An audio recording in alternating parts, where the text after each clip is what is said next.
Угандар, ассаламу алейкум. Мен силерге бир нерсени көрсөтөйүнбү? Могу Лондон шаарында. Бул деген жана орусча сөз бар го, мындай.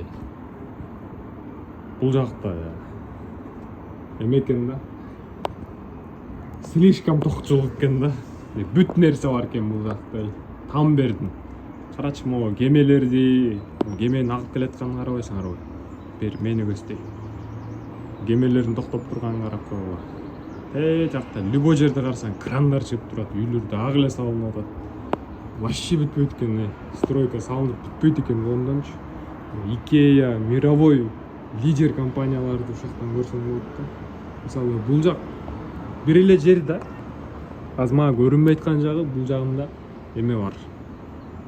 Мындай бүт нерсе бар экен да. Кинотеатр десең кинотеатр, башка десең башка. Ар бир район оживленный, жашыл карагыла. Бишкекте эмес, Бишкекте кантип болсун эй.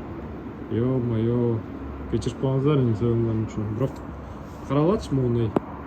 Таптатынакай. Лондон жери кичинекей деп койсор, велосипед үчүн атайын дорожкалар бар. Автобус үчүн атайын жолдор, эй. Ушундай жашаш керек экен дедим. Биякта бардыгы прям билбейм, биз Кыргызстан качан ушундай эмеге жетебиз.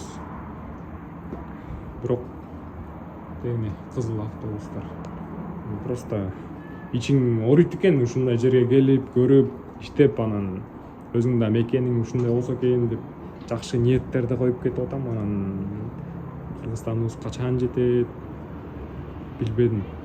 Эмне кылыш керекпиз билбедим.